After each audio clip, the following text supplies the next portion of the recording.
Video like जरूर कर लीजिए और ऐसे वीडियो लगातार फ्री में पाने के लिए चैनल को तुरंत सब्सक्राइब कर लीजिए और बेल आइकन को जरूर टैप कर लीजिए ताकि आगे भी सारे वीडियो आपको मिलते रहे। यूट्यूब में फॉलो करते हैं तो प्लीज ये वाला फ्री टेलीग्राम चैनल जरूर ज्वाइन कर लीजिएगा। सारे नोटिफिकेशन सारे अपडेट यहीं पे आते हैं, ध्यान रखिए। फ्रेंड्स, मेरा नाम है वैभव और आप लोग देख रहे हैं UPPSC best online coaching YouTube channel को।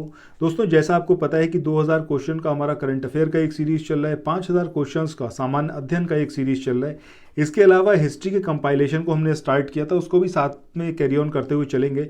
बट यहाँ पर एक नया पीडीएफ हम स्टार्ट कर रहे हैं जिसमें हम लिस्टिंग देखेंगे। अब ये पूरा हिंदी माध्यम वाला पीडीएफ है तो इसको हम हिंदी में ही देखेंगे, जहाँ कहीं ज़रूरत होगी तो इंग्लिश भी साथ में मैं आपके बताता चलूँगा।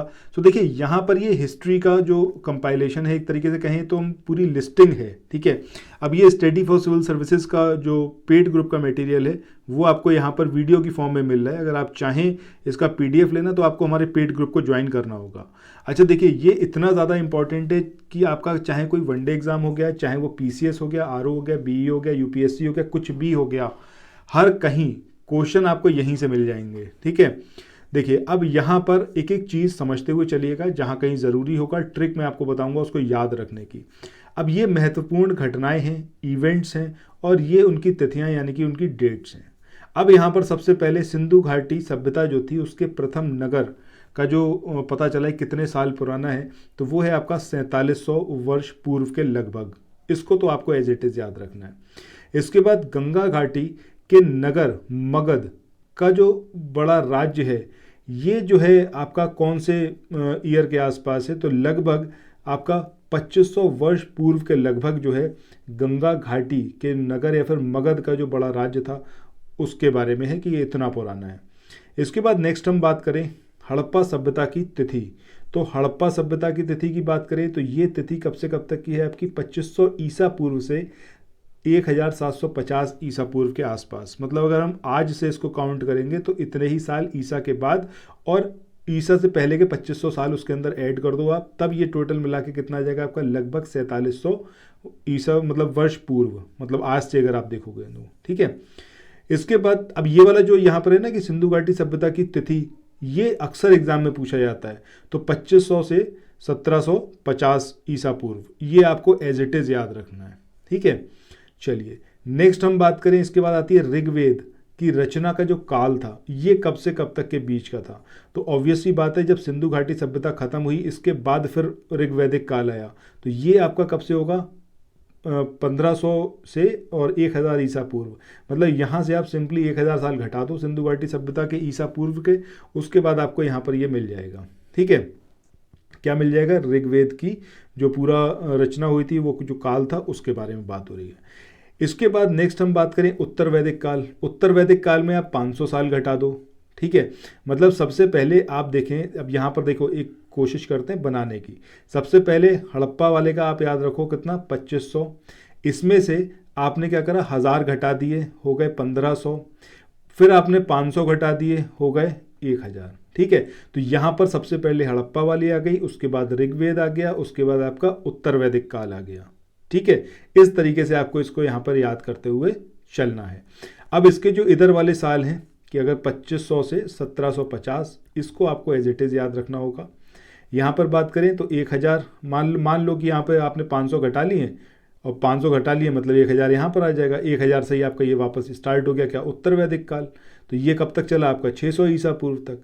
इस तरीके से इनको आप बस याद करने की कोशिश करो। यहाँ पर जो मैं बता रहा हूँ ये सिंपली मतलब मेरे द्वारा बनाई गई ट्रिक है, आप इसको एज इट इज़ चाहो तो अडॉप्ट कर सकते हो या फिर अपनी कोई ट्रिक आप इजाद करना चाहो तो उस तरीके से आप याद रखो। ये दोनों काम आप कर सकते हो। इसके बाद हम बात करें, अब ये जो देखो क्रोनोलॉजिकली आपसे पूछा जाता है कि हर्यंक वंश, नंद वंश, मौर्य वंश, शंगु वंश, इनको क्रोनोलॉजिकली आप अरेंज करो कि पहले कौन सा आया, बाद में कौन सा आया, बाद में कौन सा आया, ठीक है। इस तरीके से अरेंज करने के लिए पूछा जाता है।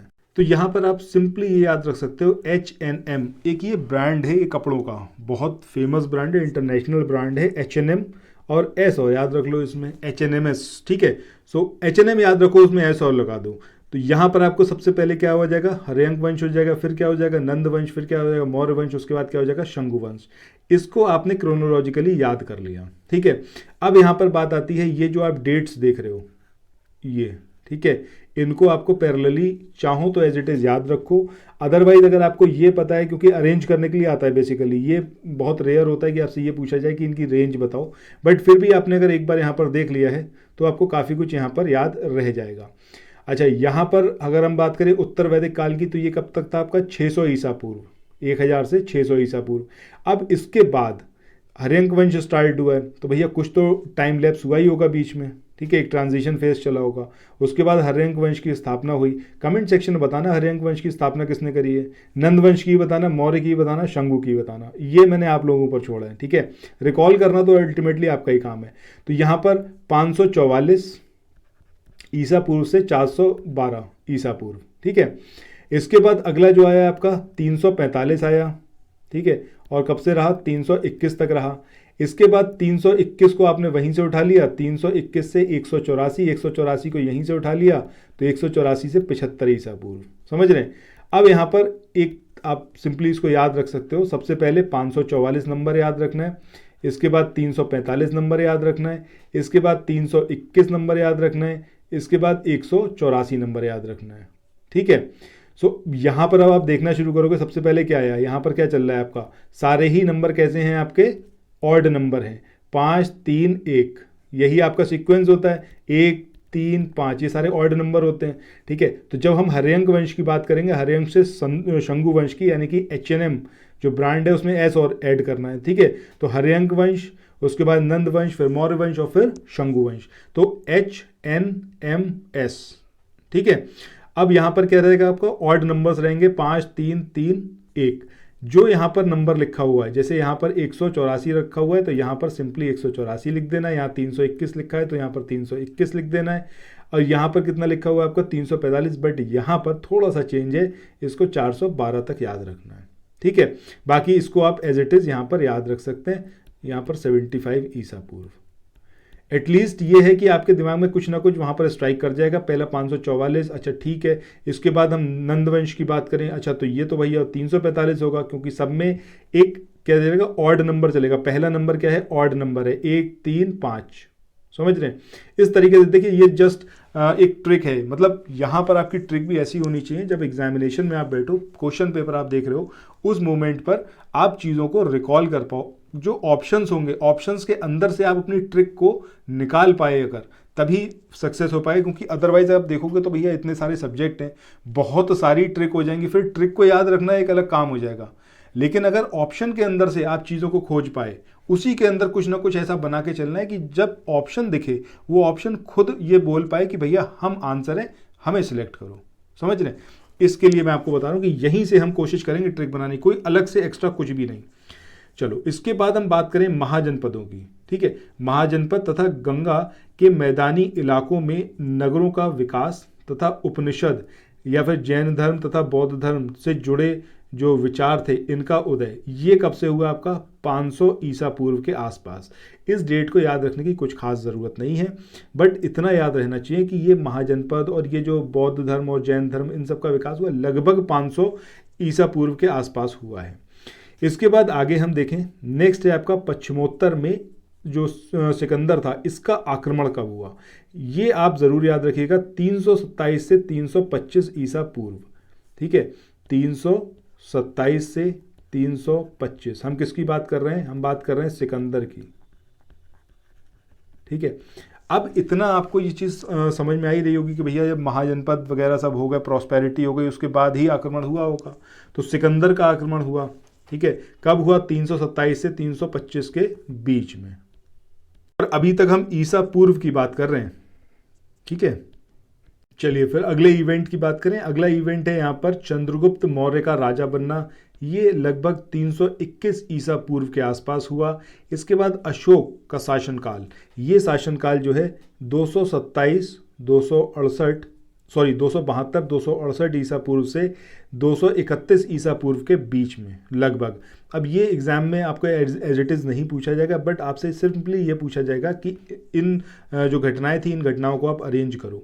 इसके बाद संगम साहित्य की रचना, ये 300 ईसा पूर्व से और 300 ईस्वी तक, मतलब ये पूरा 600 साल का ड्यूरेशन इसके बीच में, ठीक है। सो अब ये जो सीक्वेंस है, चाहे हम सिकंदर के आक्रमण की बात करें, चंद्रगुप्त मौर्य की बात करें, या फिर हम बात किसकी करें, अशोक की, ठीक है। तो इन तीन को अगर आपको याद रखना है तो सबसे पहले सबसे महान सिकंदर महान, ठीक है, यही बोला जाता है इनको, सिकंदर द ग्रेट। तो सिकंदर, इनका सिक्का चला, ठीक है, इनका क्या चला, सिक्का चला। अब यहाँ तक तो आप पहले ही याद कर चुके हैं, H N M और S, ठीक है। तो इसमें हर्यंक, नंद, मौर्य और शंगु। शंगु के बाद कौन आया, सिकंदर आए। सिकंदर और शंगु के बीच में क्या था, बीच में थे महाजनपद, ठीक है। तो यहाँ पर सिकंदर, सिकंदर के बाद अगला जो हिंदुस्तान का सबसे महान हुआ वो कौन है आपका, चंद्रगुप्त। और इनसे भी ज़्यादा जो फेम अर्जित करा वो किसने करा, अशोका ने, ठीक है। तो सिकंदर, चंद्रगुप्त और अशोका, ये एक क्रम इनका रहा। इस तरीके से याद करते हुए चलेंगे। आपको ये वाला सीरीज़ कैसा लग रहा है कमेंट सेक्शन में बताइएगा। अच्छा, जाते जाते एक इंपॉर्टेंट न्यूज़ है आप लोगों के लिए कि अगर आप लोग यूपी पीसीएस की तैयारी कर रहे हैं, आप लोग बीईओ की तैयारी कर रहे हैं, आरओ की तैयारी कर रहे हैं, तो आप स्टडी फॉर सिविल सर्विसेज को ज्वाइन कर सकते हैं। वन स्टॉप डेस्टिनेशन है, यहाँ पर आपको सब कुछ मिलेगा, चाहे टेस्ट सीरीज हो गई, स्टडी मटेरियल हो गया, पेड क्विज हो गई, ये सब कुछ होगा सफिशिएंट आपके एग्जाम को निकालने के लिए। जैसा आप यहाँ पर देख रहे हो ना, ये पीडीएफ कितना इंपॉर्टेंट है, यहीं से क्रोनोलॉजिकली चीज़ें आपसे पूछी जाती हैं। इसीलिए मैं आपसे बोल रहा हूँ, अभी अगर आप ज्वाइन करेंगे तो आपके लिए बहुत बेनिफिशियल रहेगा। 14 मई को आपका उत्तर प्रदेश पीसीएस का एग्जाम है, उससे पहले ज्वाइन कर लीजिए जितना जल्दी हो, क्योंकि इस सबको याद कर पाना तभी याद होगा जब मल्टीपल टाइम्स आप यहाँ पर चीज़ों को सुनेंगे, मेरी बात सुनेंगे, किस तरीके से याद करना है। मैं कोशिश करूँगा आपको कुछ ना कुछ यहाँ पर लिंक साथ में बनाते हुए चलें ताकि आपको याद रहें चीज़ें। अच्छा, यहाँ पर अगर आप चाहें तो आप तुरंत जो है पेड ग्रुप में, हमारे जो लेटेस्ट ग्रुप है उसमें ज्वाइन कर सकते हैं। और ज्वाइन करने के लिए आपको सिंपली 8564880530 इस नंबर पे, या फिर 9696066089 इस नंबर पे, या फिर 7523864455 इन तीनों में से किसी भी नंबर पर आप कॉल करके हमसे कांटेक्ट कर सकते हैं और पेड ग्रुप को ज्वाइन कर सकते हैं। इसी के साथ इस वाले वीडियो को यहाँ पर एंड करते हैं। नेक्स्ट वीडियो जो हमारा रहेगा उसमें हम बात करेंगे कहाँ से, सिंधु घाटी सभ्यता, ठीक है। अब ये सिंधु घाटी सभ्यता का अभी जो हमने पहले ही देख चुके हैं, इसको कब से कब तक का ड्यूरेशन रहा, या फिर हड़प्पा सभ्यता बोले, सिंधु घाटी सभ्यता बोले, एक ही बात है। और गौतम बुद्ध का जन्म, महावीर का जन्म, इन सब के बारे में बात करेंगे, ठीक है। तो यहाँ तक अभी हमने देखा है कि सिंधु घाटी सभ्यता के जो प्रथम नगर थे, यहाँ से हमने स्टार्ट किया और अशोका के शासन तक चले हैं। संगम साहित्य के बारे में भी हमने बात करी कि 300 ईसा पूर्व से 300 ईस्वी, मतलब 600 साल का पूरा ये ड्यूरेशन रहा है, ठीक है।